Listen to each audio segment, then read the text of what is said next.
வணக்கம். நான் சித்த மருத்துவர் சங்கீதா பேசுகிறேன்.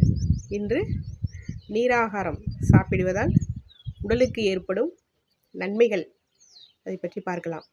இந்த சேனலுக்கு லைக் பண்ணுங்கள், சப்ஸ்கிரைப் பண்ணுங்கள். நீராகாரம் என்பது என்ன அப்படின்னா, நாம் வடித்த சாதத்தில் மதியம் வடித்த சாதம் இருக்கும். அதை இரவில் 2-3 கப்பு தண்ணீர் விட்டு நல்லா பிசைந்து வைத்து விட வேண்டும். அது அந்த சாதத்துடன் சேர்ந்த நீரானது 8 முதல் 10 மணி நேரம் நன்றாக நொதிக்க வைக்க வேண்டும், புளிக்க வைக்க வேண்டும்.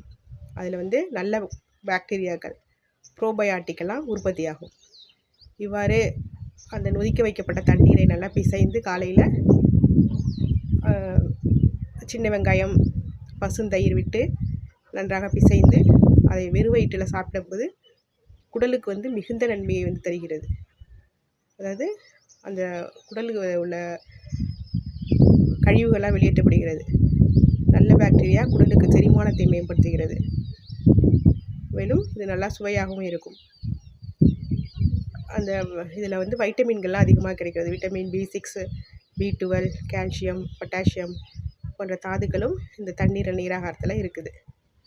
இந்த நீராகாரத்தில் அடிக்கடி இந்த கோடை காலத்தில் சாப்பிடும்போது உடல் வெப்பம் நன்றாக குறையும், நன்றாக உடல் குளிர்ச்சி அடையும். இந்த நீராகாரத்தை இந்த கோடை காலத்தில் தினமும் சாப்பிட்டு வர மிகுந்த நன்மை தரும். வெள்ளை அரிசி நீராகாரம், சிவப்பரிசி நீராகாரம், கருப்பரிசி நீராகாரம் போன்றவை சத்துக்கள் மிகுதியாக நம்மளுக்கு கிடைத்து அந்த நாள் ஃபுல்லாக சுறுசுறுப்பாகவும் நல்ல உடல் சோர்வெல்லாம் நீக்கி நம்மளை வச்சுருக்கோம். இந்த நீராகாரத்தை மட்டுமல்லாமல் முதல் நாள் இந்த சாதத்தை நம்ம சாப்பிடும் பொழுது மிகுந்த பலன் உடலுக்கு தருகிறது. குடலையெல்லாம் நல்லா மேம்படுத்துகிறது. மலச்சிக்கலை தவிர்க்கின்றது. கொலஸ்ட்ரால் எல்லாம் குறைத்து உடல் எடையை மிக மிக வேகமாக குறைக்கும். நீராகாரம் மட்டுமல்லாமல் கேழ்வரகு, இதையும் கேழ்வரகு மாவையும் முதல் நாள் சாதத்துடன் சேர்த்து நன்றாக காய்ச்சி அதையும் 8 மணி நேரம் 10 மணி நேரம் புளிக்க வைத்து மறுநாள் சாப்பிடும்போது குடலுக்கு மிகுந்த நன்மை தருகிறது.